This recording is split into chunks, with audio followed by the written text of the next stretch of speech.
For most of history, survival was not a hobby, it was daily reality.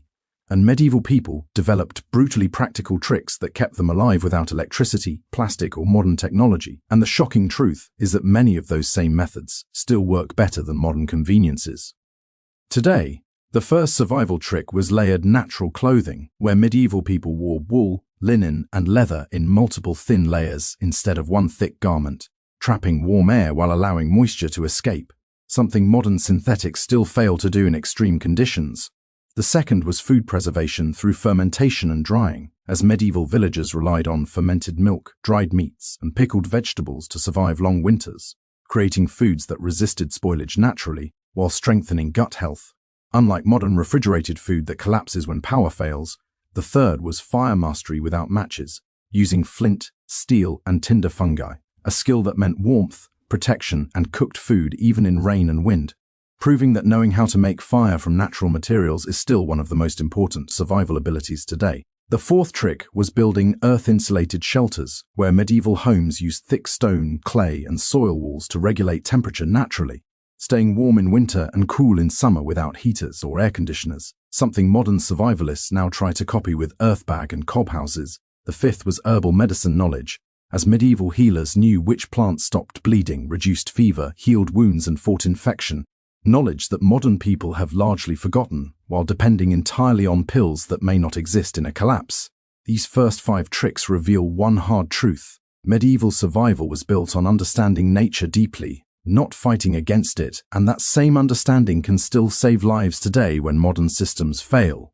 The sixth medieval survival trick was water purification using natural methods, where people filtered water through sand, charcoal, and cloth, then boiled or exposed it to sunlight, methods still recommended by survival experts today when clean water disappears. The seventh was communal living and shared labor, because medieval villages survived disasters by working together, sharing food, defending each other, and pooling skills, proving that isolation is weakness and community is strength. Even in modern emergencies, the eighth trick was using animals wisely, as medieval people didn't just consume animals, they used them for warmth, protection, transport, fertilizer, and food preservation. Understanding that livestock was a living survival system, not just meat, a mindset lost in modern society. The ninth was seasonal living, where medieval people planned their entire year around seasons, harvesting at the right time, storing food properly, and conserving energy in winter, something modern people ignore until shortages and inflation hit. The 10th was mental resilience, forged through hardship, faith, routine, and discipline, because medieval life was hard, uncertain, and dangerous. Yet people survived by accepting discomfort instead of panicking, a survival mindset that modern comfort has weakened. Together, these 5 techniques show that medieval survival was not about tools, but about habits, planning, and psychological strength. And without these traits, no modern gadget can truly keep a person alive in crisis.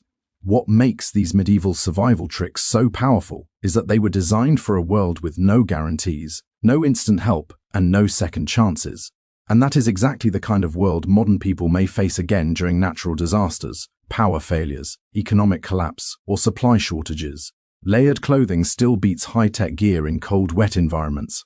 Fermented food still lasts longer without electricity. Fire-making skills still provide warmth and safety. Earth-based shelters still outperform modern tents. Herbal medicine still treats wounds when farmer sees clothes. Water filtration still prevents deadly disease. Community still determines survival rates. Animals still provide renewable resources. Seasonal planning still prevents hunger. And mental resilience still separates survivors from victims. Medieval people survived not because they were primitive, but because they were prepared, adaptable, and deeply connected to nature's rules. While modern society has traded resilience for convenience, the real lesson is not to abandon modern technology, but to reclaim medieval wisdom as a backup system. Because when technology fails, nature does not negotiate. These survival tricks are not history, they are insurance, and those who learn them today will not panic tomorrow, because survival has never belonged to the most advanced civilization, but to the most prepared one. The deeper lesson hidden inside medieval survival is that it was built on self-reliance without arrogance, because medieval people respected nature's power and never assumed control over it. a mindset modern society has dangerously forgotten. They understood that abundance today does not guarantee abundance tomorrow, which is why nothing was wasted. Bones became tools, ash became fertilizer, animal fat became candles, old clothes became insulation, and even spoiled food was repurposed when possible, teaching a survival principle still critical today: waste equals weakness. Medieval households also practiced skill stacking, where every person knew multiple crafts such as farming, repairing tools, basic medicine, food storage, and defense, meaning no single failure could destroy their survival.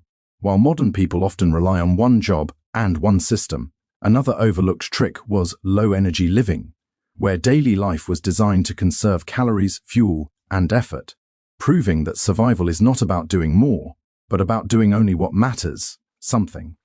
Vital during long-term crises, medieval people also mastered silent observation, reading animal behavior, wind direction, cloud patterns, and soil conditions to predict weather, danger, and opportunity. Skills that still outperform phone apps when technology fails. Perhaps the most powerful survival trick of all was acceptance of hardship, because medieval people did not expect comfort as a right, which allowed them to endure cold, hunger, and uncertainty without mental collapse, while modern dependence on comfort creates panic when it disappears. When all these forgotten techniques are combined, they form a survival system that is slow, resilient, renewable, and human-centered, proving that medieval survival was not backward, but brutally intelligent. And in a future where modern systems grow fragile, this ancient wisdom may once again decide who survives and who does not.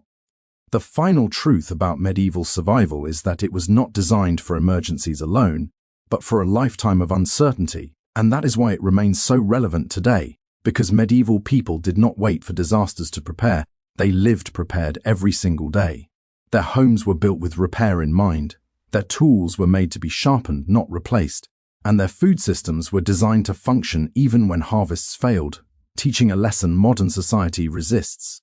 Resilience must be permanent, not reactive. Medieval survival also relied heavily on knowledge passed orally, where elders taught children how to find water, identify safe plants, treat injuries, and read natural signs, ensuring that survival wisdom survived even if books were lost. A stark contrast to modern dependence on digital information that disappears without power. Another crucial survival principle was local dependence, where medieval people relied on what grew, lived, and existed around them instead of distant. Supply chains, proving that the closer your resources are, the stronger your survival becomes. Medieval communities also understood moral discipline, where theft, hoarding, and betrayal during crises were seen as threats to collective survival, reinforcing trust as a survival tool.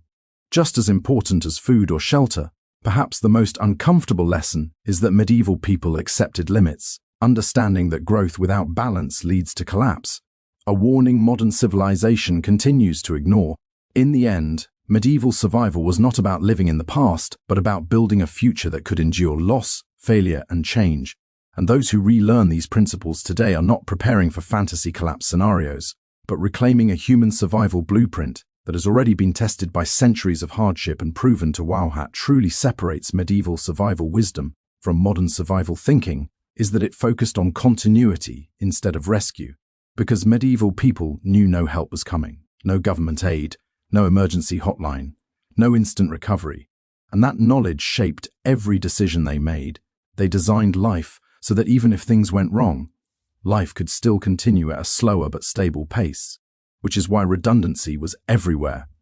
Multiple food sources, backup tools, alternative shelters, and shared responsibilities, teaching a principle still critical today. Single points of failure destroy civilizations.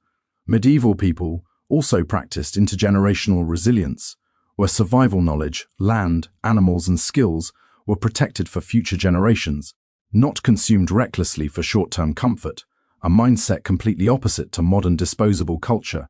Another overlooked survival method was conflict avoidance, as medieval communities understood that unnecessary fights wasted energy, resources, and lives. So diplomacy, negotiation, and clear social rules were survival tools just as important as weapons. They also maintained spiritual or philosophical grounding, whether through faith, tradition, or ritual, which provided meaning during suffering and prevented psychological collapse. Proving that survival is as much mental and emotional as it is physical, medieval people also accepted slow recovery, understanding that rebuilding after loss takes time, patience, and discipline, while modern society expects instant restoration and panics when it doesn't happen. When viewed together, these principles reveal that medieval survival was not primitive desperation, but a deeply structured system designed to endure uncertainty over centuries. And in a world increasingly dependent on fragile technology and centralized systems, this ancient blueprint may once again become the foundation for true long-term survival. When everything else fails.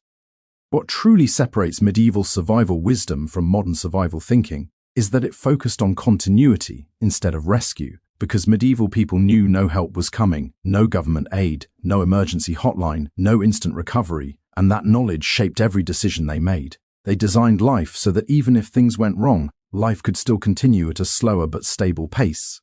Which is why redundancy was everywhere: multiple food sources, backup tools, alternative shelters, and shared responsibilities.